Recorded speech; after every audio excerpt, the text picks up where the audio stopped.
board schedule for next year, and then the executive session. Okay. All right, so rather light meeting here for June. Display our own fire hose of activity at the school. Doug, do you want to talk through briefly our financial condition?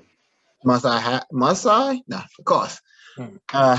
This is going to be a little quick because it's not, as it has been the last few months, not a lot of moving parts. Since this is our last financial report to the board, I made sure our projections, are kind of updated to the end of this month. So I want to start by the top, which is our our state grants. Right now we are in Naheem just texted me. He's on a client call, so I don't think he can make it. Right now, year to date, we are up $115,000 for our PPA, which is what per pupil. I'm estimating that we're going to end our per pupil allocation about $120,000 in the black. The last few months we were down, and then as we corrected our SPED numbers and got caught up to date, that's reflected in the 120. As we drop down to go to our federal grants, we will most likely end with a $27,000. We will probably end with a $27,000 deficit in that line, which is fine. We early on we were looking at around 68,000. We got a little more money in our IDA funding, so that helped offset that.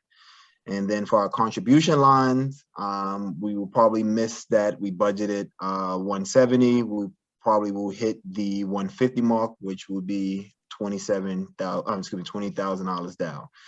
So with all the variances, plus and minus, we are up $72,000. If we drop down to our expenses, our benefit line, there'll probably be roughly 50,000 in savings. Office expense, we really didn't spend as much as we have historically. So I'm estimating that we will hit somewhere around $89,000, which will be a $30,000 surplus for that line. Similar with classroom expenses, but that surplus will be $75,000. So we budgeted 140, and I'm projecting around 65,000. Right now we are slated from year to date to the end of May. We spent 39,150, give or take. Other bills that might hit, I just rounded us up kind of high to the 65,000, which will still have us at the 75. Dropping down to professional services, we budgeted 99,000. I'm projecting 79,000, which will be a surplus of $20,000 in that line, or savings in that line. Year to date, we had 53,000. I added some extra money into that. We have a consultant who will be helping the school with the transition from our previous ops directors to our current op director. And we have some other consultant who's coming in with helping Steve and Margaret with some things and some planning. So budgeted kind of high, or projected kind of high, put it at $70,000. We will probably still see some more savings in that line as well. Professional development, we're under as well. We budgeted 95,000. We came in at 45. That's a saving of $52,000. So taking the extra revenue, the savings in a different line, there's a projected surplus for this total budget at $372,615. So our original budget, our surplus was $2,560. So we did a phenomenal job, if I can count right or project right. Conservative budget, and how high can you count, Doug? Oh, stop. 7. So John Barrett has entered the room. Welcome, John. So we have achieved quorum. So we can briefly summarize, maybe, Doug, the next document, the balance sheet, and then we can take questions and then move on to the minutes and budget. overall, the balance sheet is what we have in on hand. So cash on hand, we had $5 million for last month. With our receivables are back to where they used to be. It's $47,000. We had some issues with the federal government getting our Title 1, 2, 4, and ESSA funds. There was a delay on that end, but we got all of our money from August to May. And I just want to jump down to the last thing, which is our current liability of 1.9.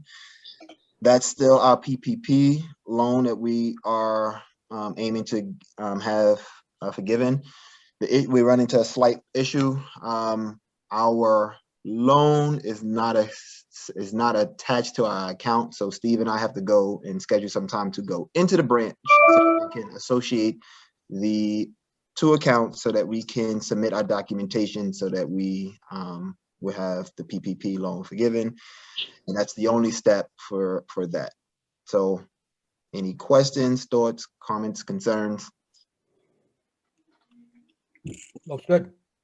Okay, so that takes care of that.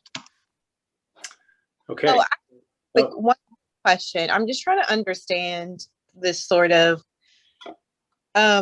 change in, just sort of as we make our way through COVID, and obviously had expenses this year that were allocable to, I guess,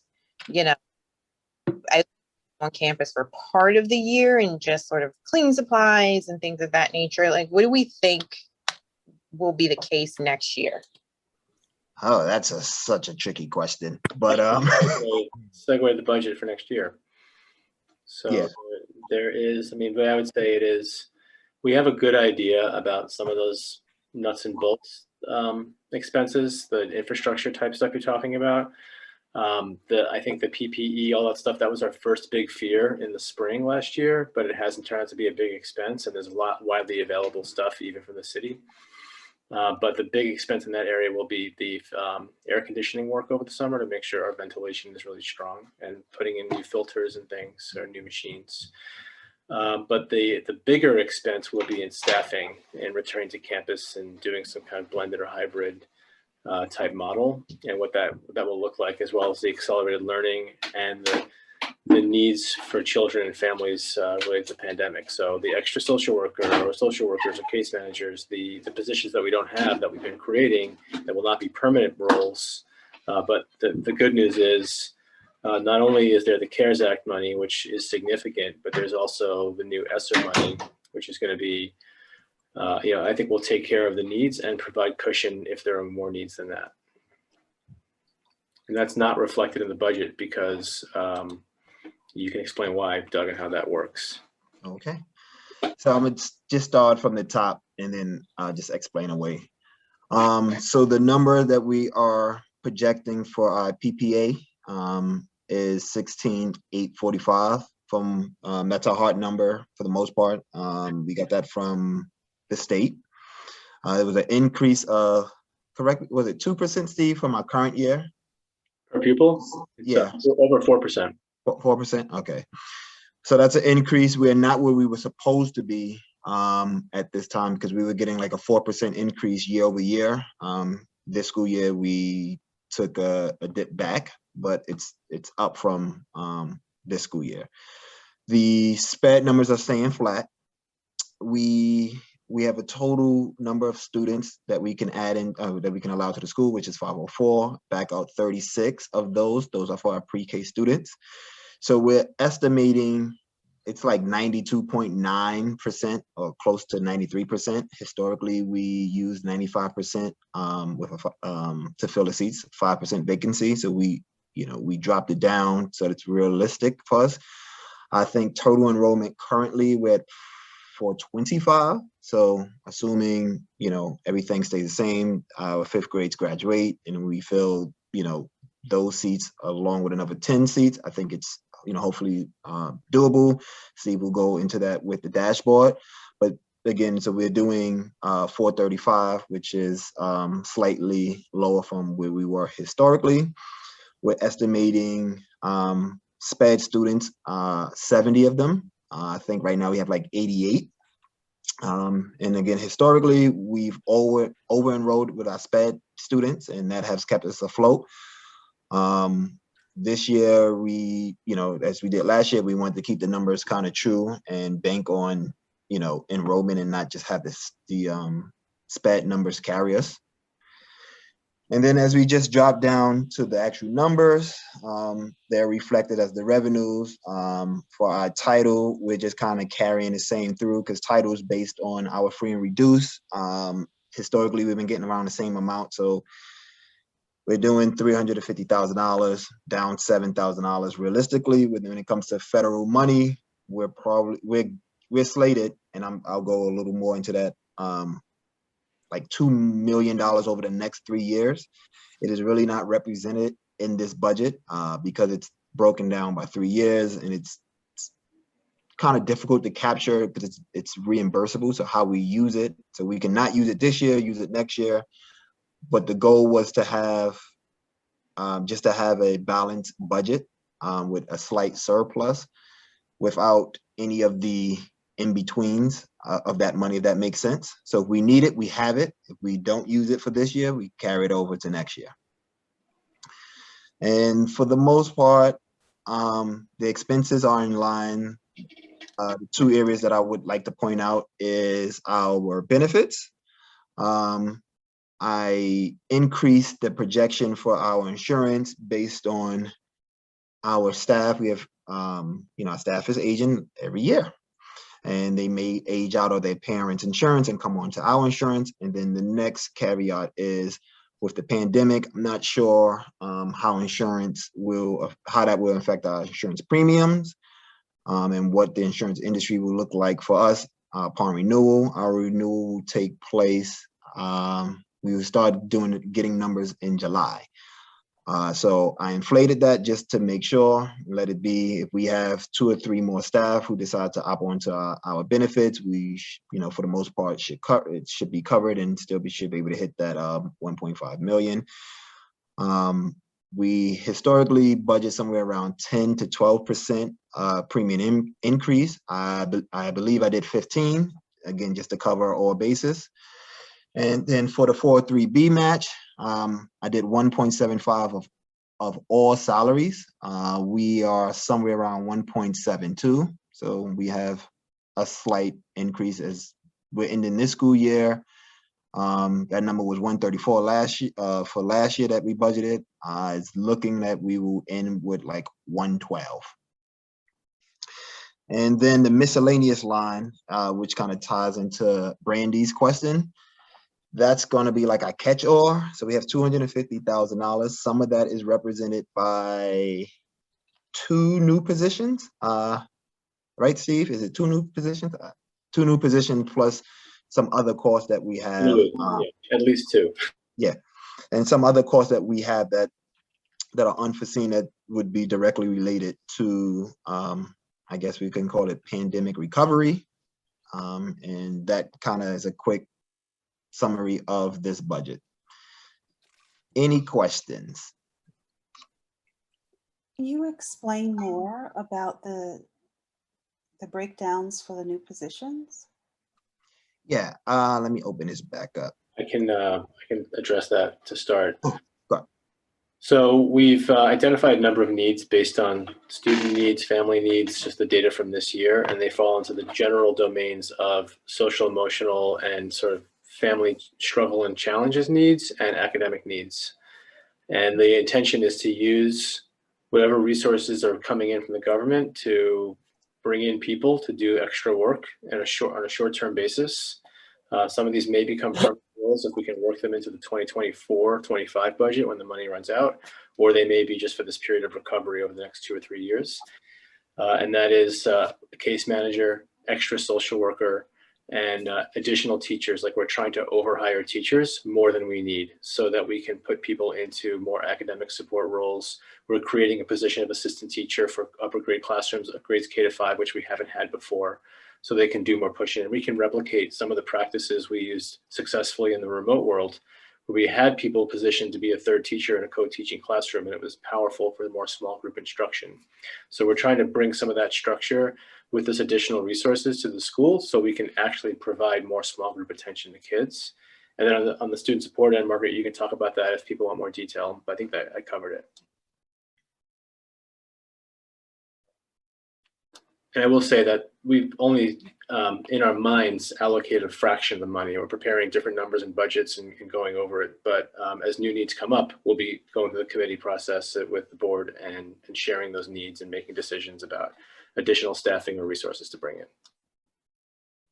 I guess the two members of the finance committee that are on the call are Edward and John.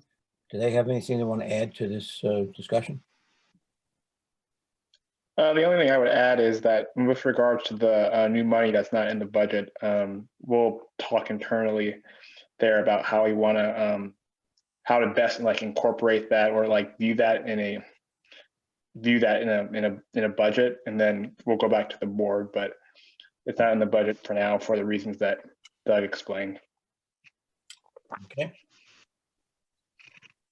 Are we ready to pass the budget or further I John? think we just lost John. I have I think one we other lost John. question. Doug, is that per pupil amount for 22 confirmed? Or assumed? Yes. No, when you say 20, you mean the 16,845? Yes, Yes, that's a hard number that came from the state. thank you.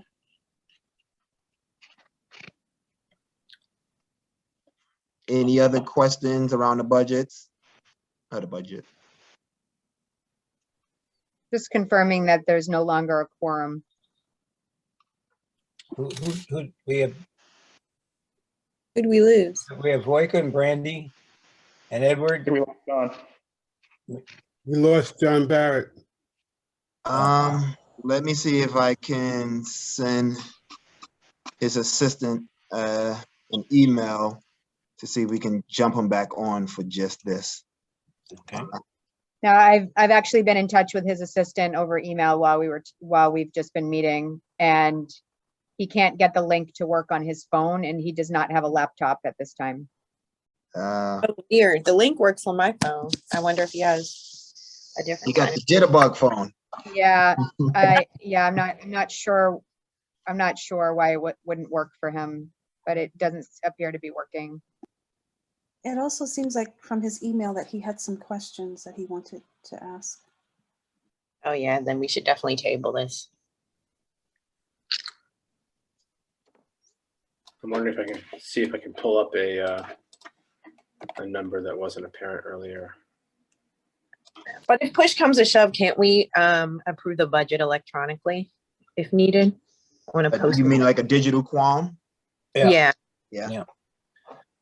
He's going to be marked present for this meeting because he was here for a spell. So as long as we get any questions or concerns he has and get his digital approval, then I think we can count that. Okay. Okay. So should we go through the motion now? Get every other trustee on record, and then we can add him in once we hear his concerns and his. I move that we approve the budget as presented. Do I have a second? I second. Any objections? Okay, pending a further electronic affirmative vote, we'll consider the budget passed. Should we do the same with the minutes just to get that over with? So Naheem asks, can he vote by proxy on the budget? Say yes. I sympathize with Naheem because every single law firm, everyone is working like it's actually unprecedented. Okay, I move that these are the minutes for the May meeting. Is that correct? Yes. I move that we approve the minutes for the May meeting. Do I have a second? You have a second. Thank you, I Edward. second. Any objection to approving the minutes?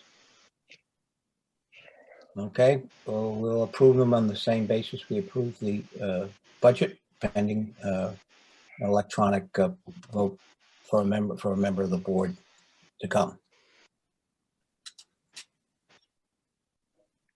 Okay, so Pascal, can you give me host again so I can share my screen? I want to show the dashboard.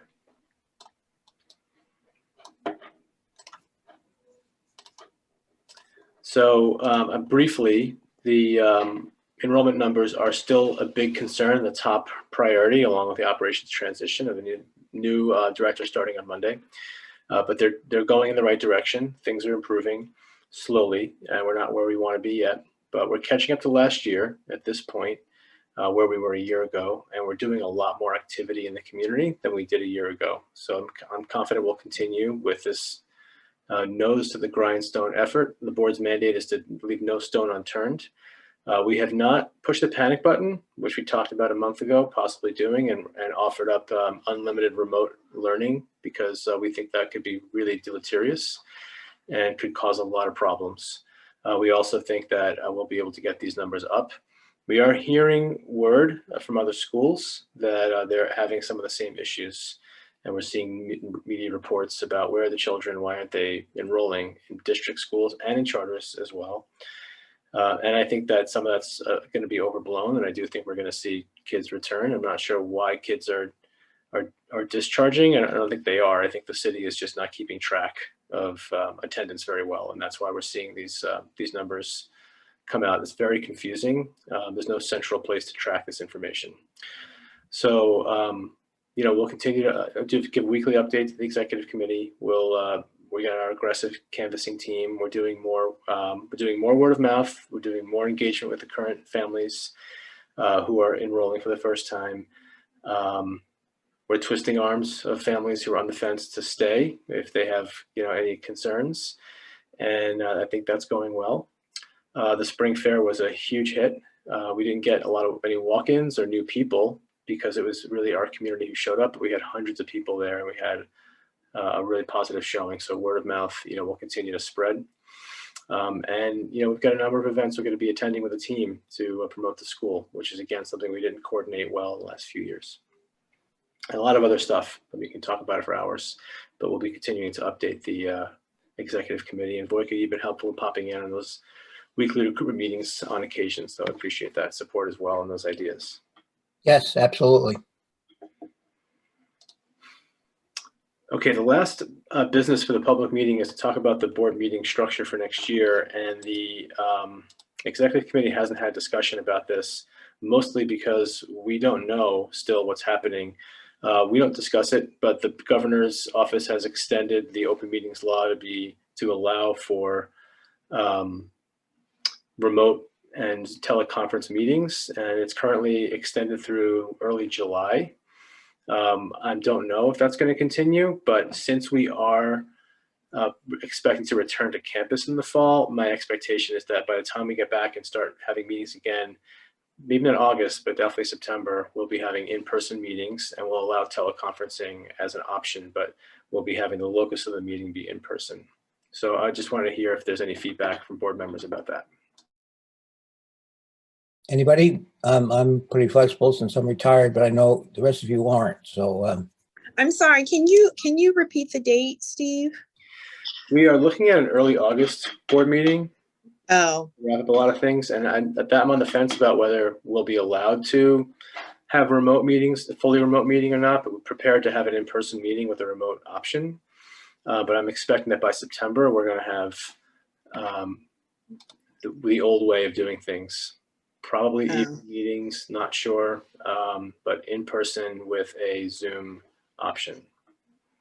oh, I'm fine either way. I'm hoping to be on vacation maybe some point ever if I had time to plan it. So I may or may not be available, but proceed without me. So